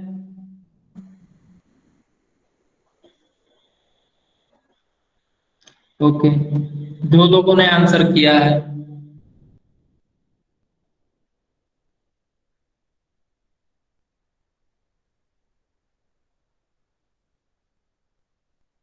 ओके, तो यहाँ पे जो होगा आपका CGST आपका कितना होगा, 0.5। 0.5 आपका टैक्स हो गया इस पे, कॉफी पे। फिर उसी तरीके से SGST कैलकुलेट करेंगे। SGST भी आपका 2.5% है, तो उतना ही होगा CGST के बराबर।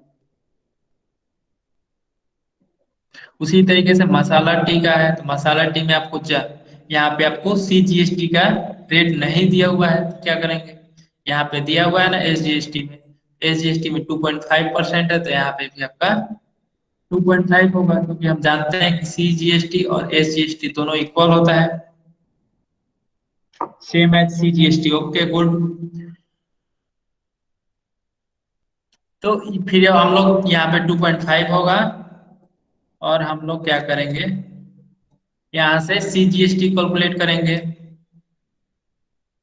2.5%। तो 10 का 2.5% कैलकुलेट करके यहाँ पे लिखेंगे, फिर उसका 2.5% यहाँ पे लिखेंगे। ओके। फिर उसके बाद फिर क्या कहते हैं, डोसा, मसाला डोसा का फिर यहाँ पे जो है टैक्सेबल अमाउंट आप लोगों ने कैलकुलेट किया, कितना आया था, 120। और फिर यहाँ पे 120 आया था। फिर CGST 2.5% है, तो इसीलिए SGST भी आपका 2.5% होगा। उसी तरीके से 120 का 2.5% आप लोग कैलकुलेट करके बताएंगे कितना होगा। 120 का 2.5%,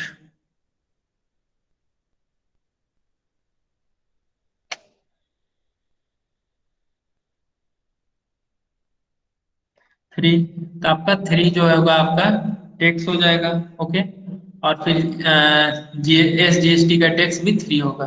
और इन सबको सम हम लोग करके यहाँ पे लिखेंगे, और फिर इन सब का सम करके, इन सब का सम जो है यहाँ पे लिखेंगे। ओके।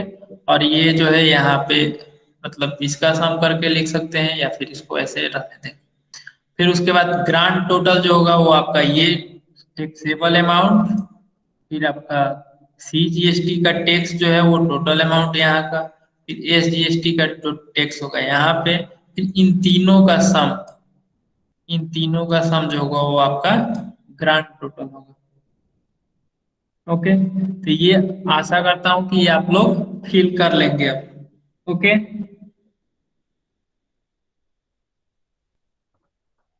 अब हम लोग चर्चा करेंगे SAC नंबर क्या होता है, और इसमें क्या नया चीज दिख रहा है आपको।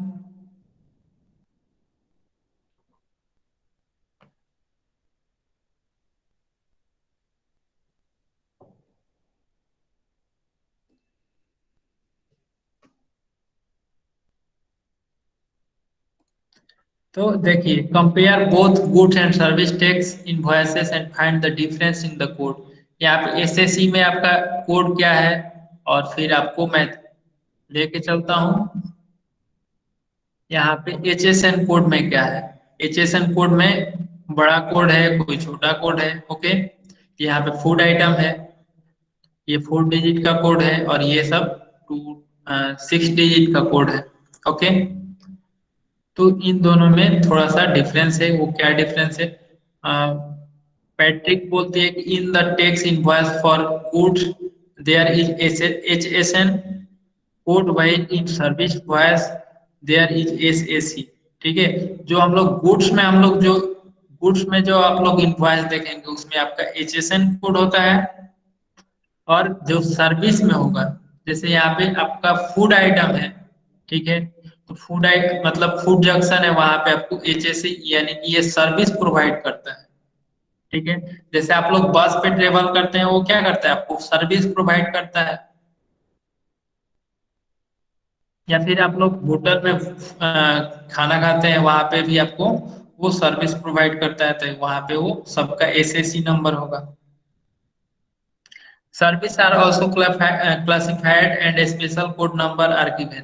जो सर्विस प्रोवाइड किया जाता है उसके लिए आपको एक स्पेशल कोड दिया जाता है। दीज आर कॉल्ड SAC और एस सर्विस अकाउंटिंग कोड। इसको हम लोग बोलते हैं सर्विस अकाउंटिंग कोड। ओके,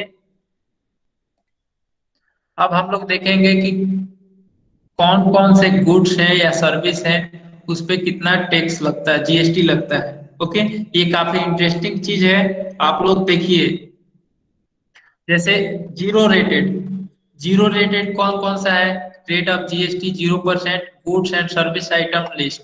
जैसे कि goods, essential commodities like food, grains, fruits, vegetables, milk, salt, earthen pots. ठीक है, ये जो है मतलब एसेंशियल चीजें जो है वो फूड से रिलेटेड, या फिर कोई ग्रेन से रिलेटेड, तो वो जो है आपको उस पे GST 0% लगता है। वो जो आप जो फ्रूट्स वगैरह जो भी परचेज करते हैं उसका टैक्स जो है वो गवर्नमेंट के पास नहीं जाता है। ओके, आपने देखा भी कि जो भी चीजें हैं उस पे टैक्स लगता है, तो जो कॉस्ट होता है एक्चुअल कॉस्ट से ज्यादा हो जाता है कॉस्ट। तो ये जो है कम होगा कॉस्ट, 0% टैक्स लगेगा। तो उसके बाद सर्विस, जैसे charitable trust activities, transport of water. ठीक है, वाटर सबके लिए जरूरी है, तो इस पे 0% टैक्स लगता है। Use of road and bridges, public library, agriculture related service, education and health care services, ये सारा सर्विस जो है वो आपका, इस पे आपको 0% GST लगता है। इस पे कोई GST मतलब कोई भी टैक्स इस पे नहीं लगता है। 0% GST का मतलब हुआ कोई GST टैक्स नहीं लगता। ओके, उसके बाद लो रेटेड, इसको रेटिंग किया गया है, कौन सा लो रेटेड है, कौन स्टैंडर्ड है, कौन हाई रेटेड है। तो लो रेटेड में आपके कौन कौन से चीज आ गए, गुड्स में अगर हम बात करें तो कॉमनली यूज्ड आइटम, जैसे सारे लोग जिसका उपयोग करते हैं लगभग, जैसे एलपीजी सिलेंडर सबके घर में यूज होता है। T, coffee, oil, Honey, frozen vegetables, spices, sweets, etcetera. Services क्या है, रेलवे ट्रांसपोर्टेशन सर्विस, बस transportation service, taxi services, air transport and hotels providing food and beverage etcetera. Okay, तो ये जो है एयर ट्रांसपोर्टेशन में इकोनॉमी क्लास जो होता है, ठीक है, उसमें भी और भी क्लासेस होते हैं, उस पर मैं ज्यादा चर्चा नहीं करूंगा। लेकिन जो इकोनॉमी क्लास का जो टैक्स होता है वो 5% टैक्स आपको पेबल होता है। उसका स्टैंडर्ड, स्टैंडर्ड में आपका फर्स्ट स्लैब, इसमें दो स्लैब बनाया गया है स्टैंडर्ड के लिए, एक फर्स्ट स्लैब एक सेकेंड स्लैब। तो फर्स्ट स्लैब में आपका 12% टैक्स लगता है, जैसे consumer goods, butter, ghee, dry fruits, jam, jelly, sauces, pickles, mobile phones, इस पे आपके 12% टैक्स लगते हैं। सर्विस क्या हुआ, printing job work, guest house, services related construction business. उसके बाद स्टैंडर्ड स्लैब टू में जो है 18% आपके टैक्स लगते हैं। Most of the goods and service tax are included. 18% वाले में ज्यादा से ज्यादा आपके गुड्स और सर्विस इंक्लूड होते हैं, ठीक है। Marble, granite, perfumes, metal items, computer, printer, monitor, CCTV etcetera. Okay, service tax क्या है, courier services, outdoor catering, circus, drama, cinema, exhibition, currency exchange, broker service in share trading. तो ये बहुत मतलब 18% जो है टैक्स वो ऑन एन एवरेज सारे गुड्स पर और सर्विस पे लगता है। ओके, एम आई ऑडिबल, मेरी आवाज आ रही है कि नहीं, एक बार आप लोग कंफर्म कर दीजिए। Okay good. हाईली रेटेड क्या होता है, हाईली रेटेड में आपका 28% टैक्स लगता है। जैसे कि गुड्स है आप लोग का, लग्जरी आइटम्स हो गया, मोटरसाइकिल्स हो गया and spare parts, luxury car, paan masala, vacuum cleaner, dish washer, AC, washing machine, fridge, tobacco products, और एरेटेड वाटर। ओके, उसका सर्विसेज क्या क्या है, 5 star hotel accommodation, amusement parks, water parks, theme parks, casino, race course, IPL games. IPL अभी चल रहा है ना, तो उस पे आपका हाईली रेटेड टैक्स लगता है 28%। ओके, एयर ट्रांसपोर्टेशन, एक आप अब आप पूछोगे कि एयर ट्रांसपोर्टेशन हाईली रेटेड में है या फिर आपका लो रेटेड में है। ठीक है, तो एयर ट्रांसपोर्टेशन में दो क्लास बनाया गया है, एक आपका इकोनॉमी क्लास बनाया गया है। इकोनॉमी क्लास के लिए लो रेटेड टैक्स लगता है, और हाईली रेटेड में आपका बिजनेस क्लास बनाया गया, तो बिजनेस क्लास के लिए आपको हाई रेटेड टैक्स पे करना होता है। ओके, तो ये जो आपका टेबल है, ये जो आपका टेबल जो आप यहाँ पे देख रहे हैं, इसको जो है रेफरेंस कहाँ से लिया गया है, www.cbec.gov.in, central board of excise and customs.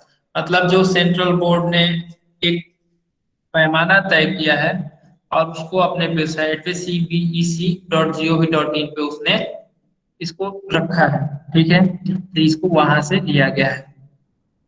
Okay, इसके अलावा भी और भी रेट और भी जो है आपके टैक्स होते हैं। जैसे note the rates and types of GST are as described by the government at the time of writing this chapter.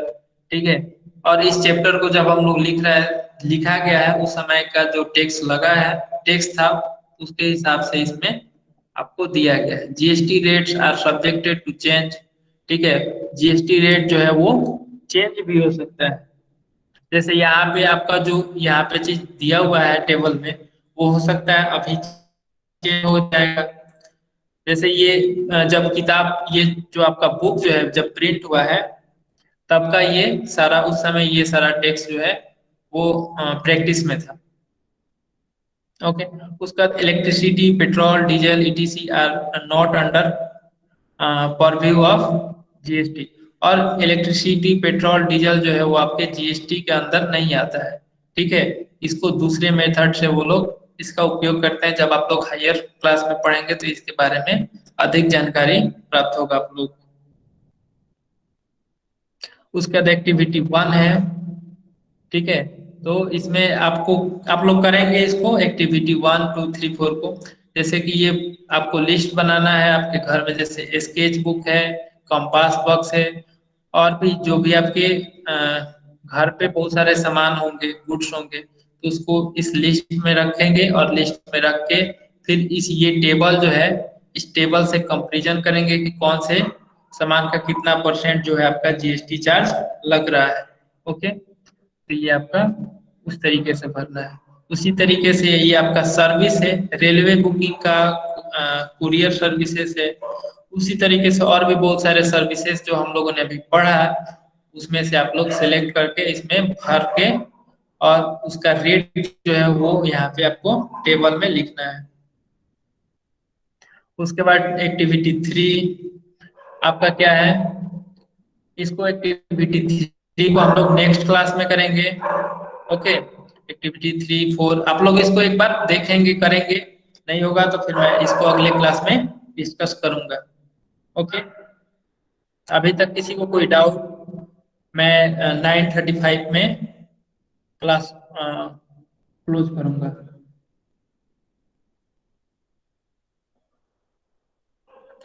तो चलिए मैं आप लोगों को फिर से होमवर्क जो है आपको बता देता हूँ, क्या है आपका होमवर्क।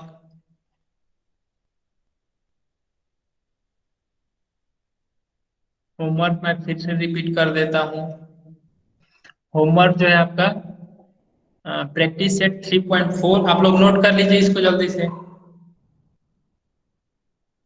प्रैक्टिस सेट 3.4 का क्वेश्चन नंबर 4 5 6, क्वेश्चन नंबर 5 मैंने बता दिया है, आपको ये तीनों क्वेश्चन करना है। उसके बाद प्रॉब्लम सेट 3 में आपको मैंने 1 to 8 क्वेश्चन करा दिया, मतलब पिछले क्लास में दिया था होमवर्क आपको। इस आज का होमवर्क जो है 9 to 14, कितना क्वेश्चन हुआ यहाँ पे? 6 क्वेश्चन यहाँ पे और 3 क्वेश्चन वहां पे, यानी कि 9 क्वेश्चन। आपको 9 क्वेश्चन करने हैं। ओके, फिर कोई डाउट होगा तो हम लोग अगले क्लास में डिस्कस करेंगे। और एक चीज और क्या करना है आप लोगों को,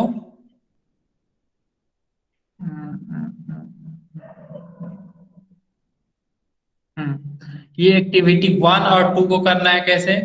आपके घर पे कोई सामान होगा, उसको किसमें इंक्लूड करेंगे, कौन से कौन से टाइप होगा, वो जीरो रेटेड होगा, लो रेटेड होगा, और उस पर जीएसटी रेट कितना लगेगा, वो सारा चीज आपको उस पे लिखना है। ओके,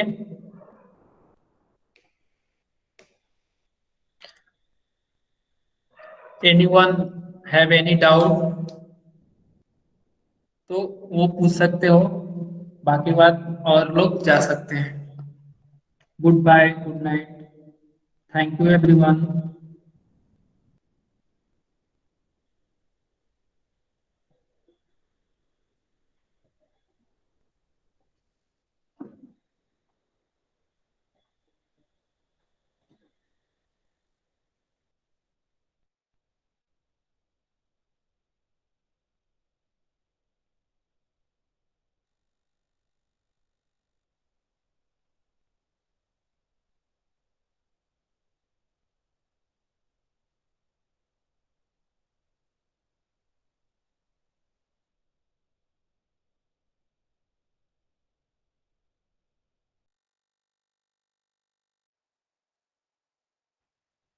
समृद्धि पाटिल, आपको कोई डाउट है?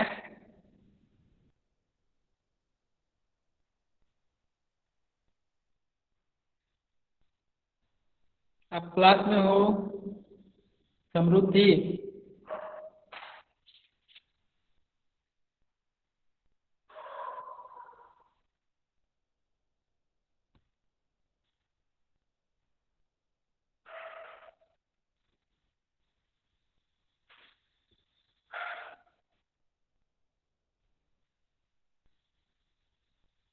समृद्धि आप क्लास में हो?